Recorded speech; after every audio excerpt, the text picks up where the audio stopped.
లూకా సువార్త 2వ అధ్యాయం 11వ వచనంలో ఒక మాట రాయబడి ఉంది. ముఖ్యంగా మూడు విషయాలు చెప్పి ముచ్చటగా 3 విషయాలు ముగిస్తా. ఎందుకంటే మనకు సమయం చాలా తక్కువ ఉంది కాబట్టి ఈ మధ్యాహ్నకాల వేళలో వచ్చిన మీ అందరికీ ప్రభు యేసుక్రీస్తు మరొకసారి మీ అందరి క్రిస్మస్ శుభాలు తెలియజేస్తున్నాను. దేవుడు మిమ్మల్ని దీవించును గాక. ఈ క్రిస్మస్ ఆరాధనలో ప్రభు మనతో ఏం మాట్లాడడానికి ఇష్టపడుతున్నాడు, ఏ విధంగా మన దేవుడు ధైర్యపరుస్తున్నాడు, ఏ విధంగా ప్రభు మనల్ని ఉద్ధరిస్తూ మాట్లాడుతూ బలపరుస్తున్నాడో, యేసుక్రీస్తు ప్రభుల వారు ఈ లోకానికి ఎందుకు వచ్చాడు, ఎందుకు పుట్టాడు, ఆయన పుట్టుక వల్ల ఆయన రావడం ద్వారా జనానికి లేక ప్రపంచానికి ఏం సంభవించబోతున్నది, దేని కొరకు ఆయన వచ్చాడు, వచ్చి ఆయన చేసింది ఏమిటి, దానికి మన యొక్క ప్రతిస్పందన ఏమిటి, ఎలా ఉండాలి అనేటువంటి వాక్యం, కొన్ని మాటలు మనం దేవుని యొక్క వాక్య సందేశం నుంచి ఈరోజు మనం ధ్యానం చేద్దాం. లూకా సువార్త 2వ అధ్యాయం 11వ వచనం. దావీదు పట్టణమందు నేడు రక్షకుడు మీ కొరకు పుట్టి ఉన్నాడు. ఈయన ప్రభు అయిన క్రీస్తు. దేవునికి మహిమ కలుగును గాక. సో దేవునికి లేఖనం సెలవిస్తుంది, ఇదిగో దావీదు పట్టణమందు నేడు రక్షకుడు మీ కొరకు పుట్టి ఉన్నాడు. మీ కొరకు పుట్టి ఉన్నాడు. ఎవరి కొరకు? మీ కొరకు అంటే కీర్తన గ్రంథం 100వ అధ్యాయంలో చూస్తే సర్వమత సమ్మేళనం అని చెప్పవచ్చు. ఎందుకంటే అక్కడ దేవునికి వాక్యం ఏం చెప్తుంది తెలుసా? చూడండి, ఆయన మన కొరకు పుట్టాడు, ఆయన మన కొరకు ఈ లోకంలో జన్మించిండు, ఆయన మన కొరకు ఈ లోకంలో ఎలా పుట్టాడు? కన్య మరియ గర్భమందు. మరియా యోసేపు దంపతులకి ఒక పేద కుటుంబంలో ప్రపంచమానికి నడిబొడ్డు లాంటి గ్రామమైనటువంటి బెత్లెహేం అనేటువంటి గ్రామంలో యేసు క్రీస్తు ప్రభుల వారు నీ కొరకు నా కొరకు మనందరి కొరకు పుట్టి ఉన్నాడు. దేవునికి వాక్యం 100 కీర్తన చూడండి. మొదటి వాక్యంలో ఎవరికి? ఒక క్రైస్తవునిగా పుట్టిండా, ఒక యేసు నమ్ముకున్న జాతిగా పుట్టిండా? కాదు. కుల మత వర్గ భేదం లేకుండా ప్రతి ఒక్కరికి యేసు క్రీస్తు ప్రభు అయి ఉన్నాడు. అందుకని దేవునికి వాక్యం ఏం చెప్తుంది? సమస్త దేశములారా యెహోవాకు ఉత్సాహధ్వని చేయుడి. చూసారా, దేవునికి వాక్యం ఏం చెప్తుంది? సమస్త దేశములకు సువార్తను ప్రకటిస్తున్నాడు. అంటే యేసు పుట్టుక ప్రపంచానికి వెలుగు, యేసు పుట్టుక ప్రపంచానికి రక్షణ, యేసయ్య పుట్టుక ప్రపంచానికి విడుదల, యేసయ్య పుట్టుక నీకు నాకు వెలుగునిచ్చింది. ఎందుకంటే మన జీవితంలో పాపులుగా ఉన్న మనకి, బలహీనంగా మనల్ని, రక్షణ జీవితం కలిగిన మనల్ని రక్షణలోనికి నడిపించడానికి యేసు క్రీస్తు ప్రభుల వారు ఈ లోకానికి ఒక రక్షకుడుగా మనకు పుట్టి ఉన్నాడు. రక్షకుడు అంటే సేవియర్ అనగా రక్షించువాడు, దేవుని రక్షించువాడు, నరకము నుండి రక్షించువాడు, పాపము నుండి విడిపించువాడు, రోగం నుండి తప్పించువాడుగా ఉన్నాడు మన యేసయ్య. అందుకనే లోకనాథుడు యేసు ప్రభుల వారు. ఎందుకు తెలుసా? ఆ యేసయ్య పుట్టుక ద్వారా నీలో నాలో ఉన్న పాపం పరిహరించడానికి, మన సర్వం లోకానికి ఉన్న ప్రజలకు ఉన్న పాపాన్ని పీడిస్తున్న పాపాన్ని విడిపించడానికి యేసు క్రీస్తు ప్రభుల వారు పుట్టి ఉన్నాడు. ఆయనే మనల్ని పుట్టించను, మనము ఆయన వారం అంటుంది లేఖనం. మనల్ని ఎవరు పుట్టించారు? ఆయన మనల్ని పుట్టించను. మన ఆయన ఎవరు పుట్టించారు? ఆయనకైనా పుట్టినవాడుగా ఉంటున్నాడు. హల్లెలూయా. కాబట్టి మన జీవితంలో యేసయ్య పుట్టుక ద్వారా ఒక 3 సంగతులు మనకి జ్ఞాపకం చేద్దాం. నంబర్ 1, చూడండి, యేసుక్రీస్తు ప్రభుల వారు ఈ లోకంలో సర్వ మానవాళి రక్షణ కొరకు, సర్వ ప్రపంచం కొరకు, ప్రపంచ ప్రజలందరి యొక్క రక్షణ విమోచన కొరకు యేసుక్రీస్తు ప్రభుల వారు పుట్టి ఈ లోకంలోనికి మనకు రక్షణ కర్తగా ఉన్నాడు. దేవునికి వాక్యం ఏం చెప్తుంది? మత్తయి సువార్త 1వ అధ్యాయము 21వ వచనం. మత్తయి సువార్త 1వ అధ్యాయము 21వ వచనంలో తన ప్రజలను, చూసారా, ఇంతకుముందు ఆయన మనల్ని పుట్టించను, మనము ఆయన వారమే అని 100 కీర్తనలు చెప్పినట్టుగా ఇక్కడ తన ప్రజలు అంటున్నాడు. ఏ ప్రజలు? తన ప్రజలు. తన ప్రజలను వారి పాపముల నుండి ఆయనే రక్షించు. ఎంత గొప్ప దేవుడు! ఎందుకు యేసయ్య పుట్టిండు అంటే సర్వ మానవాళి జన్మతః పాపము కలిగి, జన్మ పాపము కర్మ పాపం కలిగి ఈ జన్మ కర్మ పాపముల చేత ముడివేయబడి భయంకర నుండి పాప కూపములో నెట్టివేయబడుతున్నటువంటి ఈ ప్రజల్ని విడిపించడానికి దేవుడు మన కొరకు పుట్టాడు, రక్షించడానికి దేవుడు మన కొరకు పుట్టి ఉన్నాడు. అందుకే తన ప్రజలు పాపంలో ఉండకూడదని, తన ప్రజలు శాపగ్రస్తులుగా మారకూడదని ఈ లోకానికి పట్టిన పాపాన్ని విడిపించడానికి పాపరహితుడిగా అంటే పాపము లేని వాడిగా పరిశుద్ధుడిగా యేసు ప్రభుల వారు మన కొరకు జన్మించి ఉన్నాడు. ఆ యేసు జన్మ ద్వారా, ఆ యేసు పుట్టుక ద్వారా ప్రపంచ ప్రజల్లో ఉన్న పాపము విరుగుడు కలిగిందని యేసు రక్తం ద్వారా మాత్రమే. యేసు రక్తము మనకు విడుదల కలిగించింది, యేసు రక్తము మనకు విమోచన కలిగిస్తుంది, యేసు రక్తము మనకు రక్షణ కలిగిస్తుంది, యేసు రక్తము మనకు విడుదల కలిగిస్తుంది. కాబట్టి యేసయ్య ఈ లోకంలో ఎందుకు వచ్చారంటే తన ప్రజల పాపాన్ని తీసుకోవడానికి, తన యందు విశ్వాసం ఉంచిన ప్రజల యొక్క పాపాన్ని పరిహరించి పరిశుద్ధపరచడానికి యేసు ప్రభువు వారు ఈ లోకానికి వచ్చారు. కాబట్టి మధ్యాహ్నకాల సమయంలో ప్రియ దేవుని సంఘమా, మీ జీవితంలో ఇంకా రక్షణ లేకపోతే, రక్షణ పొందకపోతే ఈ వాక్యం, ఈ మాట వింటున్న నీ జీవితంలో యేసయ్య నువ్వు నా సొంత రక్షకునివయ్యా, నా పాపం కడిగివయ్యి, నా దోషం తీసివేయి అని అడగలిగితే నీ పాపాన్ని, నీ దోషాన్ని పరిహరించి రక్షించి అద్భుతంగా నిన్ను విమోచించే దేవుడు మన మధ్యలో ఉన్నాడు. కాబట్టి జీవితంలో యేసు ప్రభుల వారు పుట్టడం ఎందుకు అంటే మనకు, మన ప్రజలకు రక్షణ కలిగించడానికి. మార్క్స్ వార్త 16వ అధ్యాయం 16వ వచనంలో అక్కడ మార్కు భక్తులు ఏమని తెలుసా? నమ్మి బాప్తిస్మం పొందినవాడు రక్షింపబడును, నమ్మని వానికి శిక్ష విధించబడును అంటున్నాడు. కాబట్టి ఈ కడవరి దినంలో ఉన్న నీ జీవితంలో ఇంకా రక్షణ లేకపోతే రక్షణ పొందాలి. ఎవరిని బట్టి? యేసుని బట్టి. ఎవరు నమ్మి? యేసుని నమ్మి రక్షణ పొందాలి. అందుకని మనం దేవుని యందు నమ్మిక ఉంచుదుముగాక. నమ్మకం ద్వారా అద్భుతాలు జరిగిస్తాడు, నమ్మకం ద్వారా సూచనలు జరుగుతాయి, నమ్మకం ద్వారా స్వస్థత జరుగుతుంది, నమ్మకం ద్వారా విడుదల దేవుడు ఇస్తున్నాడు. అందుకని మార్తా, నీవు నమ్మిన ఎడల దేవుని మహిమనే చూస్తా. మనం దేవుని మహిమను ఎప్పుడు చూస్తామంటే నమ్మకం ద్వారా చూస్తాం. కాబట్టి ఈ క్రిస్మస్ ఆరాధన నీ జీవితంలో ఒక నమ్మకముతో దేవుని యొక్క నివసించుదువు గాక, నమ్మకంగా దేవుని కొరకు బ్రతుకుదువు గాక. నంబర్ 1, మన జీవితంలో ఎందుకు యేసయ్య పుట్టిండు అంటే జవాబు రక్షణ కలిగించడానికి పుట్టాడు.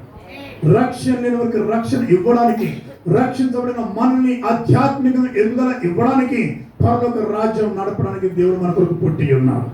నంబర్ 2, రెండవది దేవునికి లేఖనంలో చూడగలిగితే మన విశ్వాస యాత్రలో ఇంకా ముందుకు సాగుతున్న మన జీవితంలో ఎందుకయ్యా యేసు ప్రభువు వారు ఈ లోకానికి వచ్చిండు అంటే ఫిలిప్పీయులకు రాసిన పత్రిక 2వ అధ్యాయము దేవునికి వాక్యం చూడండి 9 నుండి 11 వచనాల వరకు. ఫిలిప్పీయులకు రాసిన పత్రిక 2వ అధ్యాయము 9 నుండి 11 వచనాలు చదవగలిగితే అక్కడ దేవునికి లేఖనంలో అపోస్తలుడైన పౌలు గారు ఏం చెప్తున్నాడో చూద్దాం. చూడండి. నంబర్ 1, యేసుక్రీస్తు ప్రభుల వారు ఏ రీతిగా ఉన్నాడు? మనకు రక్షకుడై ఉన్నాడు, రక్షకుడుగా మనకు పుట్టి ఉన్నాడు. రక్షకుడు అంటే విమోచించేవాడు, విమోచించేవాడు అని అర్థం. ఈ విమోచించేవాడు అనే అర్థంతో పాటు కాపాడేవాడు అని కూడా అర్థం. అందుకే ఈ లోకంలో ఎవరిని కాపాడకపోయినా యేసు నాథుడు మాత్రమే నిన్ను కాపాడబోతున్నాడు. ఆయన ఒక్కడే నిన్ను కాపాడువాడు. అందుకని ఇశ్రాయేలు, దేవుడు కునుకడు నిద్రపో, నిన్ను కాపాడువాడు, కొనుకడు నిద్రపడి దేవునికి లేఖనం సెలవిస్తుంది. కాబట్టి జీవితంలో కాపాడబడాలంటే యేసునందు విశ్వాసం ఉంచుదువుగాక. విశ్వాసం ఉంచిన నీవు అనేకులకు మాదిరిగా బ్రతుకుదువుగాక. నంబర్ 2, రెండవది యేసుక్రీస్తు ప్రభువు వారి రాక ద్వారా, ఆయన పుట్టుక ద్వారా నంబర్ 1 రక్షణ కలిగింది. రెండవది చూడన్నమాట, పరలోకమందున్న వారిలో గాని, పరలోకమందున్న వారిలో గాని, భూమి మీద ఉన్న వారిలో గాని, భూమి మీద ఉన్న వారిలో గాని, భూమి క్రింద ఉన్న వారిలో గాని, భూమి క్రింద ఉన్న వారిలో గాని ప్రతి వాని మోకాలును యేసు నామమున వంగునట్లును ప్రతి వాని నాలుకయు తండ్రి అయిన దేవుని మహిమార్థమై యేసుక్రీస్తు ప్రభువని ఒప్పుకొనున్నట్లును దేవుడు ఆయన అధికముగా హెచ్చించి ప్రతి నామమునకు పైనామమును ఆయనకు అనుగ్రహించెను. ఆమేన్. హల్లెలూయా. ఈ మధ్యాహ్న కాల సమయం నంబర్ 2 దేవుడు ఇదిగో భూలోకంలో నిన్ను పాతాళలోకంలో వారికి సువార్తను ప్రకటించడం పెట్టాడు. సజీవులకును మృతులకును సువార్తను ప్రకటించడానికి యేసయ్య ఈ లోకానికి వచ్చాడు. ఇప్పుడు మనం ఏం చేయాలి? మృతుల లోకానికి వెళ్ళక ముందే నా బంధువులు స్నేహితులు ఎవరు ఎక్కడ ఉన్నా సరే ఇంకా యేసయ్యను తెలియని ప్రజలు, ఇంకా రక్షణ ప్రజలు లక్షలాదిగా ఉన్నారు. అలాంటి ప్రజలందరికీ రక్షణ సువార్తను ప్రకటించే భాగ్యము, ధన్యత, యోగ్యత, అధికారం దేవుని సంఘానికి దేవుడు ఇచ్చాడు. కాబట్టి నా జీవితంలో ప్రభువును పొందుకున్న మనం, యేసును కలిగి ఉన్న మనం, దేవుని కలిగిన మనం ఇతరులకు సువార్తను ప్రకటించే వ్యక్తులుగా మార్చబడదుము గాక. ఎప్పుడైతే నువ్వు సువార్తను చెబుతావో, ఎప్పుడైతే ఇతరులకు నువ్వు దేవుని వాక్యాన్ని ప్రకటిస్తావో, నీవు నమ్మిన దేవుడు నీ జీవితంలో జరిగించిన అద్భుతాన్ని ఇతరులకు నువ్వు చెబుతావో, అప్పుడు వారు కూడా దేవుని వద్దకు రాగలుగుతారు. నంబర్ 2, దేవుడు ఈ లోకంలో బ్రతుకున్న వారికి మృతులకును సువార్తను ప్రకటించడానికి వచ్చిన రక్షకుడై ఉన్నాడు. ఆయనే మన దేవుడు. అందుకని ఆయన నామములో ప్రతి మోకాలను వంచబడును, వంగబడాలి. హల్లెలూయా. కాబట్టి యేసుక్రీస్తు ప్రభుల వారు అపోస్తల కార్యములు చెప్పిన రీతిగా అందరికి ప్రభు అయి ఉన్నాడు. అందరికా కొందరికా? అందరికి ప్రభు అయినటువంటి దేవుడుగా మనకుంటున్నాడు. కాబట్టి అందరి దేవుడు మనం నమ్ముకున్న దేవుడు, మనం ఆరాధిస్తున్న దేవుడు అందరి దేవుడు, మనం ఆరాధిస్తున్న దేవుడు అందరిని రక్షించేవాడు, మనం ఆరాధించే దేవుడు అందరినీ అన్ని వేళలా కాపాడు దేవుడుగా ఉంటున్నాడు. కాబట్టి మన బ్రతుకులో దేవుని యొక్క నామాన్ని ఘనపరిచే వ్యక్తులుగా మార్చబడదుము గాక. ఆయన కొరకు స్వార్థికులుగా మార్చబడదుము గాక. ఆయన కొరకు మనం అనేక రకాలుగా ప్రయాసపడే బిడ్డలుగా మార్చబడదుము గాక. మనం పడే ప్రయాస వ్యర్థము కదని ప్రభు చెబుతున్నాడు. దేవుని కొరకు నువ్వు ఏది ప్రయాసపడుతున్నావో, ఏ పని కలిగి ఉంటున్నావో, ఏ పని చేస్తున్నావో, ఏ రీతిగా దేవుని సంఘం కొరకు, సేవకుల కొరకు, మరి అనేక రక్షణ వ్యక్తుల కొరకు నీవు నీ జీవితంలో ఎన్ని రకాల కష్టంతో ప్రయాసపడుతున్న నీ ప్రయాస దేవుడు ఫలితాన్ని చూపించును కాక. కాబట్టి మన జీవితంలో దేవుడు ఎందుకు వచ్చాడు? రక్షణ లేని వారికి రక్షణ కలిగించడానికి వచ్చాడు. రక్షించబడిన మనల్ని ఇంకా బలపరిచి పరలోకాన్ని చూపించడానికి దేవుడు మన కొరకు వచ్చి ఉన్నాడు. నంబర్ 3, ఇంకా మన జీవితంలో దేవుడు మన కుటుంబంలో, మన వ్యక్తిగత జీవితంలో ఎందుకు ఏ రీతిగా ఉన్నట్టు లూకాసు సువార్త 4వ అధ్యాయము 17వ వచనం నుండి 21వ వచనం వరకు లేఖన భాగం చదవగలిగితే, లూకాసు సువార్త 4వ అధ్యాయము 17 నుండి 21వ వచనం వరకు చూడగలిగితే అక్కడ దేవుని వాక్యం ఏం చెప్తుందో చూద్దాం. చూడండి, దేవుడు ఈ లోకానికి రక్షకుడుగా వచ్చాడు. ఈ లోకానికి అనేకులకు సువార్తను ప్రకటించడానికి, ఆ నశించిపోతున్న వ్యక్తుల్ని వెతికి రక్షించడానికి ఈ లోకానికి వచ్చాడు. ఆ వచ్చిన దేవుడే దేవుని వాక్యం ఏమని చెప్తున్నాడన్నమాట. లూకాసు సువార్త 4వ అధ్యాయము 17 నుండి ప్రవక్త అయిన యెషయా గ్రంథమును ఆయన చేతికి ఇవ్వబడెను. ఆయన గ్రంథము విప్పగా ప్రభు ఆత్మ నా మీద ఉన్నది బీదలకు సువార్తను ప్రకటించుటకై ఆయన నన్ను అభిషేకించును. చెరలో ఉన్న వారికి విడుదలను ఇవ్వడానికి. చూసారా, యేసు ప్రభుల వారు వచ్చిన రాక విధానములో నంబర్ 1 బీదలకు సువార్తను ప్రకటించడానికి వచ్చాడు. నంబర్ 2 చెరలో ఉన్న వారికి విడుదలను ఇవ్వడానికి వచ్చాడు. నంబర్ 3 గ్రుడ్డి వారికి చూపును ఇవ్వడానికి వచ్చాడు.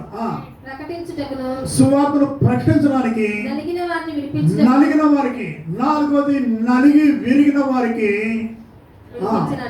విడుదల ఇవ్వడానికి దేవుడి లోకానికి మన కొరకు వచ్చి ఉన్నాడు. హల్లెలూయా. ఈ క్రిస్మస్ ఆరాధన నీ జీవితంలో ఏ విషయంలో నలిగిపోయినావో, ఏ విషయంలో బలహీనమైపోతున్నావో, ఏ విషయంలో నువ్వు కంగారు పడుతున్నావో, ఏ విషయంలో భయపడుతున్నావో దేవుని లేఖనం సెలవిస్తుంది. యేసయ్యకు విడుదల ఇవ్వబోతున్నాడు. యేసయ్యను కాపాడబోతున్నాడు. యేసయ్యను రక్షించబోతున్నాడు. యేసయ్యను బలపరచబోతున్నాడు. యేసుని స్వస్థపరచబోతున్నాడు. యేసుని ఆశీర్వదించబోతున్నాడు. ఎప్పుడు? ప్రతి నాలుక యేసయ్య దేవుని ఒప్పుకున్న వారిని, ప్రతి మోకాలు వంచబడిన వారిని, దేవుణ్ణి కలిగిన వారిని దేవుడు కాపాడడానికి ఇష్టపడుతున్నాడు. కాబట్టి ఈ మధ్యాహ్న కాల సమయంలో యేసయ్య ఎందుకు వచ్చాడు? నిన్ను నన్ను రక్షించడానికి వచ్చాడు. యేసయ్య ఎందుకు వచ్చాడు? మనకు వెలుగును ఇవ్వడానికి వచ్చాడు. యేసయ్య ఎందుకు వచ్చాడు? పాపిని, నంబర్ 1 పాపిగా ఉన్న మనల్ని పరిశుద్ధపరచడానికి వచ్చాడు. నంబర్ 1 పాపులం, నంబర్ 2 పరిశుద్ధత, నంబర్ 3 పరలోకం. ఈ 3 విషయాలు మనం గమనించవచ్చు. మనం ఒకప్పుడు పాపులమే, కానీ ఆ పాపులకు నీ కొరకు నా కొరకు ప్రభువైన యేసుక్రీస్తు వారు శిలువలో మరణించి తిరిగి లేవడం ద్వారా పాపులందరూ పరిశుద్ధులుగా మార్చబడ్డారు. ఈ నంబర్ 2 పరిశుద్ధులందరినీ దేవుడు పరలోకానికి తీసుకుపోవడానికి ఇష్టపడుతున్నాడు. కాబట్టి నీ జీవితంలో పరలోక వెళ్ళడానికి, పరలోక మార్గానికి దారి ఎవరు అంటే యేసయ్యే అని చెప్పవచ్చు. ఎందుకంటే వాక్యం ఏం చెప్తుంది? నేనే మార్గము, నేనే సత్యము, నేనే జీవము, నా ద్వారా తప్ప పరలోక రాజ్యానికి ఎవడనో రా. ఒక నువ్వు పరలోకానికి వెళ్ళాలంటే మార్గమైన యేసును అవలంబించుదుగాక. మనం పరలోక రాజ్యం చేరాలంటే మార్గమైన యేసయ్య మాట వినాలి, ఆయన దారిలో నడవాలి, ఆయన పోలి జీవించాలి. మనం పరిశుద్ధులుగా మార్చడానికి, పాపులు మనల్ని పరిశుద్ధులుగా మార్చడానికి, పరిశుద్ధంగా మనల్ని పరలోకం చేర్చడానికి యేసయ్య నీ కొరకు నా కొరకు భూమికి దిగి వచ్చాడు. ఆయన అంత గొప్ప దేవుడై ఉండి తమను తాము తగ్గించుకొని కన్యమరి గర్భంలో పశువుల పాకలో దీనాది దీనంగా నీ కొరకు నా కొరకు పుట్టి పెరిగి పెద్దవాడై 33 సంవత్సరాలు ఈ లోకంలో ఉండి అనేకులు సువార్త ప్రకటించి చనిపోయి 3 దినాలు పాతిపెట్టబడి తిరిగి మరలా రాబోతున్న దేవుడుగా ఉన్నాడు. ప్రథమముగా గొర్రె పిల్లగా వచ్చాడు, ఇప్పుడు రారాజుగా రాబోతున్నాడు, ప్రథమ సింహముగా రాబోతున్నాడు, అధికారులకు రాజుగా రాబోతున్నాడు, రాజ్యంగా రాజుగా రాబోతున్నాడు. కాబట్టి రాబోతున్న యేసు రక్షకునికి మనము మన కుటుంబాలు, మనము మన హృదయంలో స్థానం కలిగించినట్లయితే ప్రభువు నిన్ను ఏలే రాజుగా ఉండబోతున్నాడు. కాబట్టి ఈ మధ్యాహ్నకాల వేళలో ఈ వాక్య సందేశం నీ జీవితంలో ప్రభును అంగీకరించకపోతే ఇప్పుడే ప్రభును అంగీకరించు. ఎందుకు వాక్యం ఏం చెబుతుంది? నేడు రక్షకుడు మీ కొరకు పుట్టి ఉన్నాడు. ప్రతి సంవత్సరం ఇలాంటి క్రిస్మస్ ఎన్నో జరిగించుకుంటాం, కేకులు ఎన్నో కోస్తాం, ఎన్నో కట్ చేస్తాం, ఏమేమో చేస్తాం. అది కాదు ముఖ్యం. నీ హృదయం దేవుడు కావాలి, నీ హృదయం కదిలించబడాలి, నీ మనసు మార్చబడాలి, నీ జీవితం దేవునికి అప్పగించబడాలి. అదే నిజమైన క్రిస్మస్. వీరికి నరిగిన మనసు కలిగిన వారు, దేనికి పనికిరాని వారిని పనికొచ్చే పాత్రగా మార్చగల సమర్థుడు ఒక్క యేసు ఒక్కడు మాత్రమే. ఏకైక దేవుడు యేసు ఒక్కడే. ఆయన మన రక్షకుడు, ఆయన మన విమోచకుడు, ఆయనే మనల్ని విడిపించేవాడుగా మన కొరకు దిగి వచ్చిన యేసయ్య. కాబట్టి ఈ యొక్క మధ్యాహ్నకాల వేళలో ఆ యేసునందు విశ్వాసం ఉంచగలిగితే, ఆ యేసునందు నమ్మకం ఉంచగలిగితే మనము మన కుటుంబాలు, మనము మన పిల్లలు, మనము మన దేశము, మనము మన ప్రజలు సుభిక్షంగా ఆశీర్వాదకరంగా ఉండబోతున్నాం. అట్టి కృప దేవుడు మీకు అనుగ్రహించునుగాక.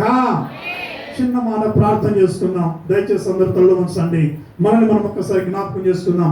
యేసయ్యా, నేను ఘోరమైన పాపినయ్యా, నా బ్రతుకులో నెమ్మది లేదు, నా బ్రతుకులో రక్షణ అనుభవం లేదు, నా బ్రతుకులో ఆత్మీయస్థితి లేక నేను చెడిపోతున్నప్పుడు, పడిపోతున్నప్పుడు, దారి తొలగిపోతున్నప్పుడు అయ్యా నువ్వు నా కొరకు దిగి వచ్చిన గొప్ప దేవుడు అయ్యా.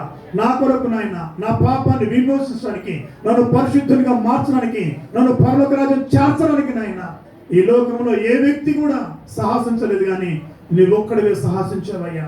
ఎంత గొప్ప దేవుడు ప్రభువా. అయ్యా, ఈ రోజు నా పాపాన్ని ఒప్పుకుంటున్నాయా, నేను ఘోర పాపాన్ని గ్రహించి ఒప్పుకుంటున్నాయా, నన్ను క్షమించి యేసయ్యా, నన్ను భద్రపరచు ప్రభువా, నన్ను కాపాడు ప్రభువా, నాకు సహాయం చేయ ప్రభువా అన్నవారు మీకు కూడా పైకెత్తు చూపండి. ఈరోజు నా దేవుడు విరిగి నలిగిన నా హృదయాన్ని, బలహీనమైన నా జీవితాన్ని, రోగగ్రస్తమైన నా బ్రతుకును నా దేవుడు విడిపించబోతున్నాడు. నాకు సమాధానం ఇవ్వబోతున్నాడు, నాకు నెమ్మది కలిగించబోతున్నాడు. నా రక్షకుడు నా కొరకు పుట్టి ఉన్నాడు. ఇదిగో నా రక్షకుడికి నేను లోబడతా, నా రక్షకుని హృదయంలో చేర్చుకుంటా. ఈరోజు నా ప్రభు మాటకు లోబడతా, నా మోకాలు వంచగలుగుతా, నా నోరుతో ఒప్పుకోగలుగుతా. ఆయన నా రక్షకుడని, ఆయన నా సజీవుడని, ఆయన నా విమోచకుడని, ఆయన నా దేవుడని ఒప్పుకొనుచున్నాను.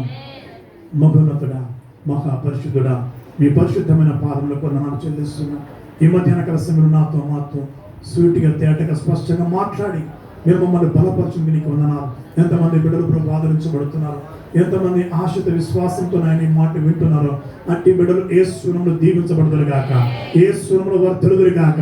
అయ్యా, మరి వారి వారి స్థానంలో ఎక్కడైతే ఉన్నారో నాయన, ఏ బాధ చేత ఏ వేదన చేత కుమిలిపోతున్నారో అలాంటి బిడ్డలు యేసు నామములో విడుదల పొందుకుందురు గాక.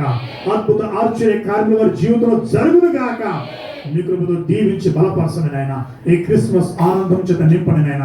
ఈ క్రిస్మస్ ఆధారణ మరి కలుగును గాక, నెమ్మది వారికి కలుగును గాక అయ్యా. మరి వారికి నీతి సుడు ఉదయించును గాక, వెలుగుతో ప్రకాశించబడుదురు గాక, బలహీనతలు విడుదల కలుగును గాక.